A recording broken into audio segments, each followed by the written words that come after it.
ଓଡ଼ିଶା ରାଜ୍ୟ କୃଷକ ସଂଗଠନ ଅତାବିରାର ବାର୍ଷିକ ସାଧାରଣ ସଭା ଅନୁଷ୍ଠିତ ହେବା। ସ୍ଥାନ ହେଉଛି ଆମର ଜାଗା ହେଉଛି ରାମଚଣ୍ଡୀ କଲ୍ୟାଣ ମଣ୍ଡଳ ବାଦରପାଲି, ତାରିଖ 7/4 ମଙ୍ଗଳବାର, ସମୟ ସକାଳ 9 ଘଣ୍ଟାରୁ ଅପରାହ୍ନ 4 ଘଣ୍ଟା ପର୍ଯ୍ୟନ୍ତ। ଆଉ ଟପିକ୍ ଅଛି ଏକ ସଂଗଠିତ ଲଢ଼େଇ ଆହ୍ୱାନ, ଯେନ୍ଟାକି ଆମର ବରଗଡ଼ର ଆମ ଜିଲ୍ଲାର ଯେନ୍ ସଂଯୁକ୍ତ କୃଷକ ସଂଗଠନ ଅଛି, ଆମର 17ଟା ସଂଗଠନকে ନେଇକରି ଆମର ଗଠିତ ସଂଯୁକ୍ତ କୃଷକ ସଂଗଠନ, ସମ୍ବଲପୁରର ଅଗ୍ରଣୀ କୃଷକ ସଂଗଠନ ଏବଂ ଆମ ସୋନପୁରର ଅଗ୍ରଣୀ କୃଷକ ସଂଗଠନ। ତ এই সংগঠনର ସବୁ ଚାଷୀ ନେତାମାନେ ଯୋଗ ଦେବାର କାର୍ଯ୍ୟକ୍ରମ ରହିଛି। ତ ଆଲୋଚନାର ବିଷୟ ହେଉଛି କୃଷକର ଉନ୍ନତି, ଦେଶର ପ୍ରଗତି, ଧାନ ବିକ୍ରିରେ ହେଉଥିବା ସମସ୍ୟା, ଏହାର ସମାଧାନ।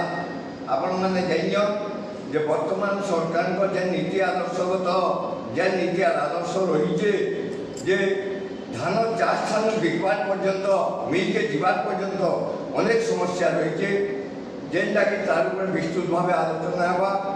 କୃଷକମାନଙ୍କ ପେନସନ୍ ପ୍ରଦାନ ଦାବି ଯେନ୍ ଅଛି ସେଟା ବି ଆଲୋଚନା ହେବା।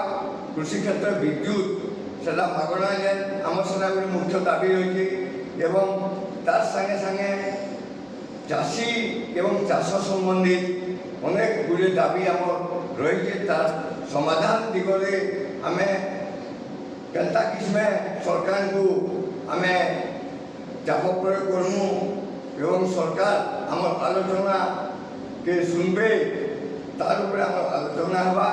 তো তার উপরে বিস্তৃতভাবে আমার আলোচনা হবা।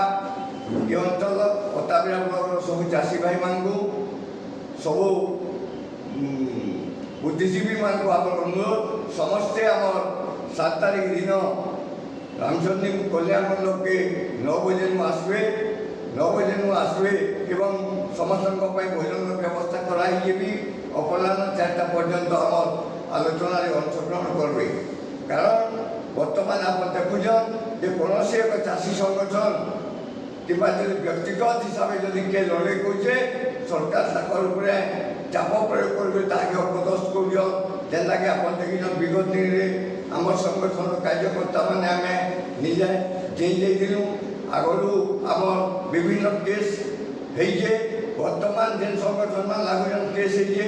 বিগত এদের জস্ট কিছুদিন গলে আগরু আমার নবনির্মাণ কৃষক সংগঠন অন্যতম আমার চাষী নেতা জনে আমার ভাই প্রদ্যুম্ন পাঢ়ী সোনপুরর, তাকে জেল ভিতরে 7-8 দিন 10 দিন রহবারকে পড়লা।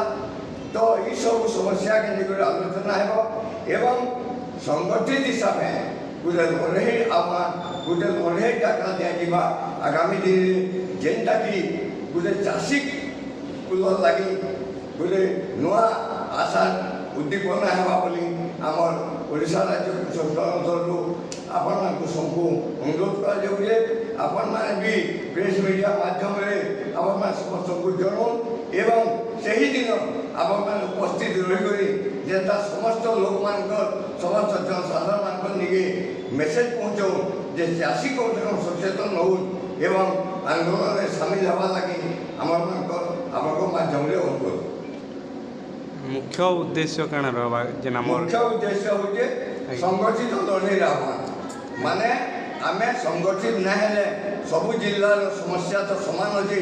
হীরাকুদ শিল্পাঞ্চলর আমার সবু সমস্যা যদি আমি সমান হিসাবে যদি সংগঠিত হিসাবে লড়াই না করমু বলে আমার হক আর অধিকার আমি পাই না পারি বলিকি আমার আশা বিশ্বাস। ସେଥିଲାଗି ଆମର এই আহ্বান ডাকরা আহ্বান দিয়াইছে এবং এই সভার উদ্দেশ্য সেটা। অতীতে সংগঠন স্মার্ট মিটরকে বিরোধ করছিল, ধারণা ବି ଦେଇଥିଲା, କିନ୍ତୁ ଆଜି ବି ବିଭିନ୍ନ କଞ୍ଜୁରମାନଙ୍କର ସ୍ମାର୍ଟ ମିଟର ଲଗା ହେଉଛି। ସଂଗଠନ ଏଥିର ଉପରେ କାଣା ନିଶ୍ଚିତ ଭାବରେ ସ୍ମାର୍ଟ ମିଟରକେ ନେଇକରି ଆମର ମାନେ SDO office, electric SDO office ସାମ୍ନାରେ ଆମର ଧାରଣା ଥିଲା। ଗୋଟେ ର୍ୟାଲି ବାହାରିଥିଲା ମହାରାଜଙ୍କର ମନ୍ଦିର ଇଲେକ୍ଟ୍ରିକ୍ ଅଫିସ୍ ତ, ଏବଂ ସେ ଜାଗାରେ ଆମର ଯେତେବେଳେ ସ୍ମାର୍ଟ ମିଟର କଥା ଉଠିଲା ତେଣୁ ସରକାର କହିଥିଲେ ଯେ ଆମେ ଏଇଟା ଜଲ୍ଦି ଆମେ ଏଇଟା ସମାଧାନ କରମୁ ବୋଲେ, କିନ୍ତୁ ଆଜି ପର୍ଯ୍ୟନ୍ତ ସ୍ମାର୍ଟ ମିଟରକେ ହଟାବାର ଜାଗାରେ ସେ ଫେର୍ ସବୁ ଘରେ ଲଗାଉଛନ୍, ଯେନ୍ଟାକି ଆମର ସାଧାରଣ ଖାଉଟି ତାର ଉପରେ ସ୍ମାର୍ଟ ମିଟର ଉପରେ ବିଶ୍ୱାସ ନାଇଁନ ଏବଂ ଆଗାମୀ ଦିନରେ ସ୍ମାର୍ଟ ମିଟର ଉପରେ ବିଦ୍ୟୁତ୍ ମାଗଣା ଉପରେ ବକେୟା ଥିବା ବିଦ୍ୟୁତ୍ ବିଲ୍ ଓଡ଼ିଶା ସରକାରଙ୍କ ଯେନ୍ ଅହେତୁକ ବିଦ୍ୟୁତ୍ ବିଲ୍ ବୃଦ୍ଧି ଏ ସବୁଥି ଉପରେ ପ୍ରତିବାଦ ନିଶ୍ଚିତ ଭାବରେ ସଂଗଠନ କରିବା। ତ ଆପଣମାନଙ୍କୁ ଅନୁରୋଧ ଯେ ଏଇ ପ୍ରତିବାଦର ସ୍ୱର ଆପଣ ଯେତିକି ଦୂର ଯିବା ଆପଣମାନେ ପହଞ୍ଚାବେ ଏବଂ ସେଦିନ ଆମର ଯେନ୍ ଚାଷୀ ନେତାମାନେ ଆସିବେ ସମସ୍ତଙ୍କର ମତ ମନ୍ତବ୍ୟକେ ନେଇକରି ଆମର ଯେନ୍ ଆଲୋଚନା ଚକ୍ର ହେବା ଆପଣମାନେ ସକ୍ରିୟ ଅଂଶଗ୍ରହଣ କରିବେ ବୋଲି ଓଡ଼ିଶା ରାଜ୍ୟ କୃଷକ ସଂଗଠନ ତରଫରୁ ଆପଣମାନଙ୍କୁ ଅନେକ ଅନେକ ଅନୁରୋଧ।